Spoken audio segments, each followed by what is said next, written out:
So hello and welcome back. Today I've got something I didn't think I'd be able to get in the $30 budget. It's a WLTOYS K969. So this car normally retails for around $50 or $60. But I was flicking through on AliExpress just looking for if there was a new drift car or anything about, and this popped up. And I almost couldn't believe the price. Now I'm going to do it in sterling. It was £23.69, British pounds. I had a £2.50 discount voucher. I don't know how, but you tend to do that on AliExpress. And then £4.25 tax. So this came in delivered, and it came within 4 days. It came delivered for £25.46, which is just over the $30 budget, and it comes in at $31.50. So a bargain, an absolute bargain, because as soon as I take it out, with the other cars we've been looking at have been very toy grade, I'd put it. As soon as you take it out and turn it over, this all of a sudden starts to look like a serious bit of kit. Now, one of the bits of getting it cheaper, it isn't in a retail box, so it's in a polystyrene box. But I mean, if it knocks $6 off of the price, why not get it in a non-retail box? So we've got the normal charger for a K-series car, some extra gears, that's for mainly extending the wheelbase, and then we've got a spanner and the instructions. And then we've got the controller, which is decent enough. Sorry, that was not in shot at all. So fairly basic again, as they all are at this sort of price level, but a little bit of a step up because it's got a foam wheel from some of the other ones we've been looking at. So I do know a bit more about. This is the first time, I've got to be honest. This is the first time I've had a K969, but I've had a K989. I've had the newer version. I don't know what that one's called, K9 something it'll be, and then this is a modified K989.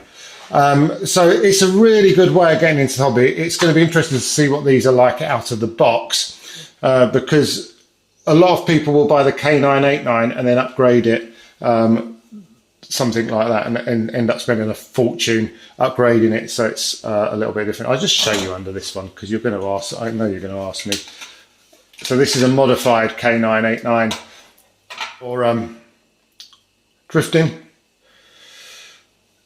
You tend to make them worse. I would always recommend with these cars is to keep them stock, have fun with them, learn how to drive them, and then move up to a bespoke drift car. But let's have a look what's underneath the body shell. It will have a film on it which you could pull off and do the normal satisfying peel. So there you go, you got your battery, which is a 2-cell, I think it is, or 2-cell, 3.7 volt LiPo under there. That's what that is. There you go.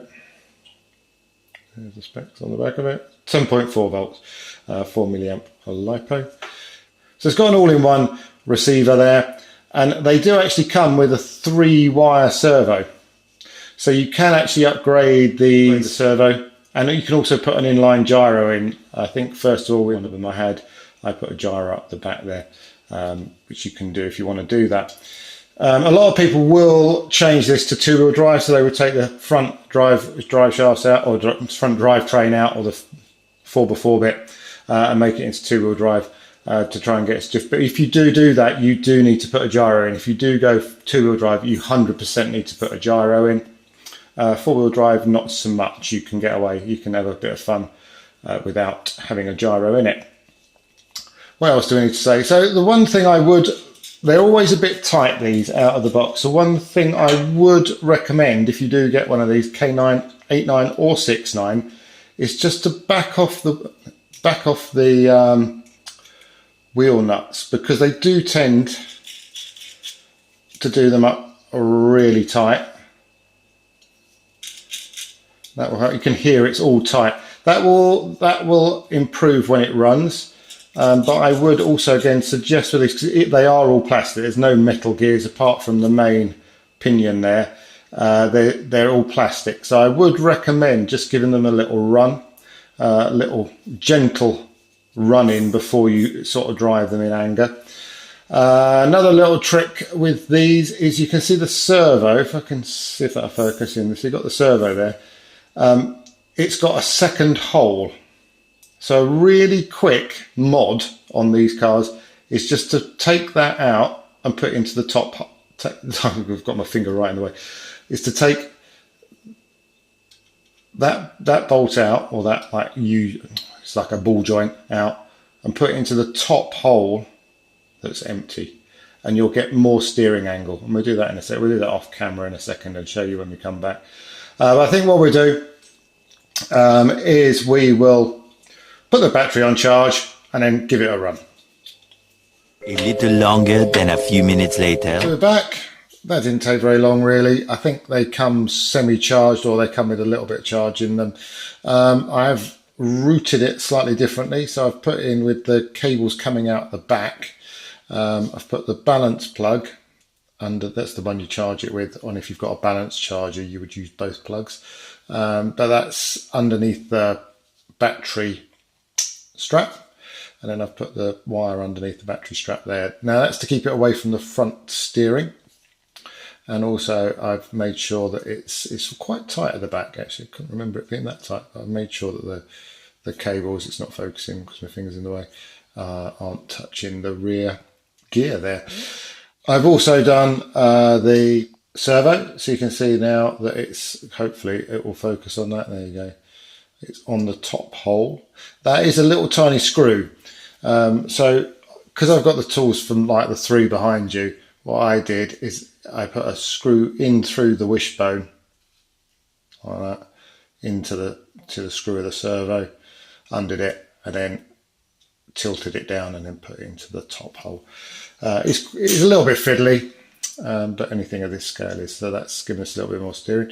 Now the on button, this I noticed while I was messing about that this they put heatsink on the motor now. So the on switch is there. Obviously you shouldn't turn the car on first because you've got the remote control. I'll turn it off again because let's do it the proper way around, the official way around. So there's the remote control. Batteries, AA's. They always take quite a lot. So there's the 4 AA's in there. You have to supply those yourself. So you turn the controller on and it flashes. Then you turn the car on, it's still flashing. And then when you steer, it will go solid and bind with the car. So steering, let's see if we can give you what the steering is. It's not great, but it is a 4-wheel drive car, and that's better than it would have been if we hadn't have moved that ball joint up one. What I've also done is I've just, like for 2 or 3 minutes, I've just held the throttle slightly and just run it at like 25%. Just to run it in a little bit, but especially if you've got a K989 and you run it flat out to begin with, you will bake, because they've got the K989 have got, you can see this one's been very well used, have got open diffs, and they're all plastic. So if you go flat out with them the first time you've got it, you'll just destroy the diffs in like seconds. So always give it a little run in. These have got a fixed diff, they'll be slightly different, so they'll be a little bit more resilient. So let's give it a run, see what happens. Let's see if it actually drifts. Before we see if it drifts, we forgot one important thing, the peel, because everybody likes the peel.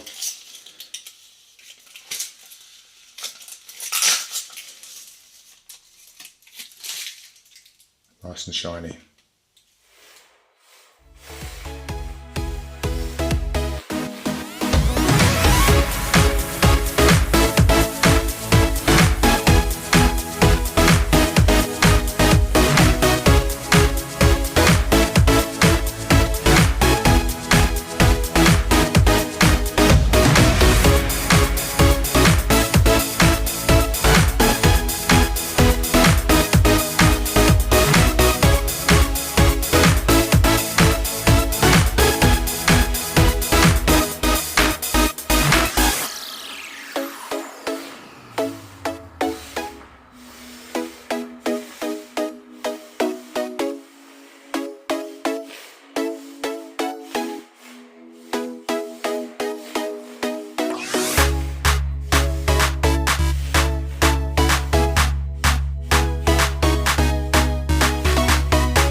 So that was all right, wasn't it?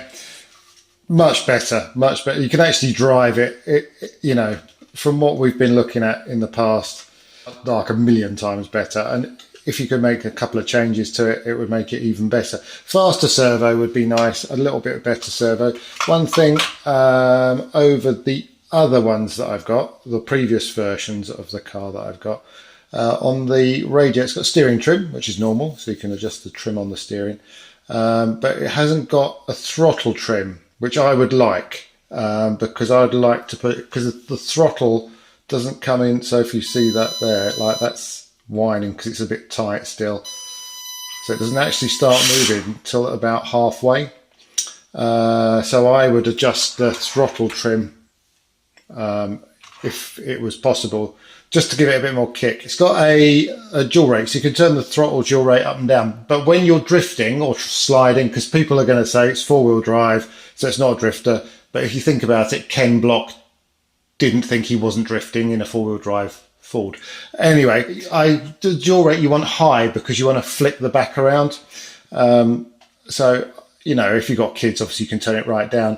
But to get it to actually slide, you do need the throttle dual rate all the way up. But as we were expected, as expected, you know, you've got to give it a 10 for the money. Like if you can get one of these for that money, $30, $31.50, snap it up now, because that's a really good bargain. Well, I think that's it for today. Unexpected to be doing the WLTOYS K969.